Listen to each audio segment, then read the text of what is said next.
I greet you all in a spirit of peace. You know, all the negative press started. And you know they in cahoots with the prosecutors. Ray Nagin, the mayor of New Orleans during Hurricane Katrina, made his first public appearance in the city in more than 11 years since before he went to prison on corruption charges. I'm WWL Chief Investigator David Hammer. At first they said she was going to Alabama. And then she turned and they said she was going to Mississippi. And then at the last minute, not the last minute, but later, they said she's heading for you. He talked about his experiences during and after the storm, but really the speech was all about grievances, complaining about the lies that he said were told about him and about the city. And he honed especially in on federal prosecutors who he said manufactured the case against him, and also said that they were in cahoots with the media. You know, all the negative press started.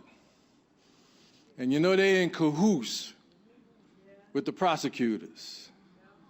So they leak information on you. And they start manipulating the public to think a certain way. They manufacture charges against me. And they brought them to fruition. Now, Nagin claimed without any proof that federal prosecutors were feeding stories to the local media about him when he was still in office. He didn't name any specific reporters, but I was at the Times-Picayune at the time, and I and Gordon Russell did a lot of those stories, along with Lee Zurich, who was at WWL at the time. And he was suggesting that we were getting these stories fed to us, and I can tell you that I wish it were that easy. We had to work very hard to uncover these stories, and I can tell you that none of the information that I got for the stories I did about Ray Nagin came from any federal prosecutor. Rather than acknowledge that he was tried by a jury of his peers and he actually took the stand for 2 days in his own defense, and they still found him guilty beyond a reasonable doubt on 20 of 21 counts, including money laundering, bribery, and fraud and conspiracy, he just said that this was a lie against him, and this was the type of thing that he claims that prosecutors and the media are doing now against current Mayor LaToya Cantrell. I don't know if they did anything right or wrong, but I never knew a love affair was a federal crime.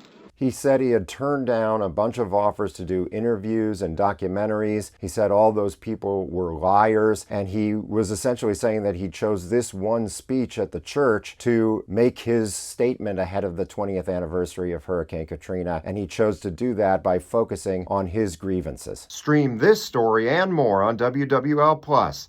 Download it for free on your TV.